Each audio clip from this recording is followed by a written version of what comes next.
Have you ever had to tell someone that they are best suited to a subservient / blue collar lifestyle because they don't have any semblance of brilliance? Okay, well, I want to take issue with the formulation of that question, although I think it's a perfectly reasonable question. That's Jan Swan. Don't be thinking that a blue collar lifestyle is necessarily subservient. I mean, first of all, you can be a tradesperson, and that's a really good career choice as far as I'm concerned. It's very, very valuable. I mean, you know, good plumbers are rare, and good carpenters are rare, and good bricklayers are rare, and they're so useful. I mean, I do a lot of renovation work. I've done an awful lot of renovation work on all the places that I've lived in, and I've learned to do a fair bit of construction and automotive body work and all those sorts of things, and I really like doing it. And, you know, blue collar life is not necessarily subservient at all, because you can be master of your trade's domain and be unbelievably economically useful and productive and creative and independent and autonomous. And so there's nothing necessarily subservient about that.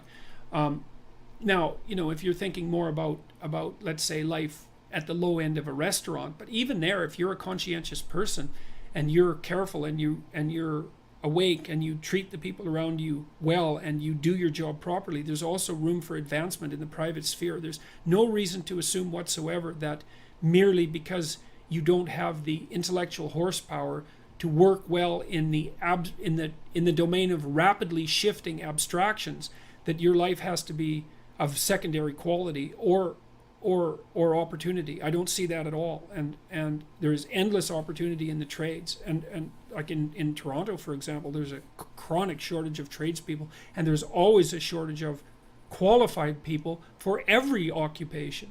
So if I have to tell someone that they're best suited to a blue collar lifestyle, I wouldn't feel bad about it. I might say to them, well, look, let's assume you're talking to someone who has an IQ of 100, which is the IQ of the average high school graduate.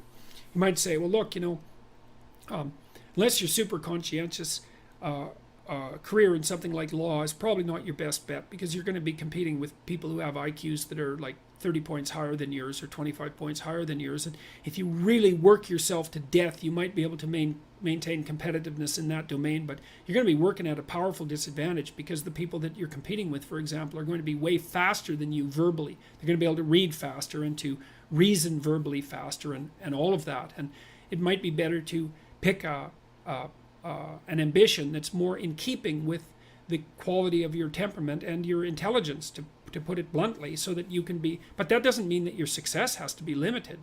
And it also doesn't mean that I'm elevating intelligence to a platform of the ultimate moral ideal, because the relationship between intelligence and moral ideal is zero. There's no relationship between them at all.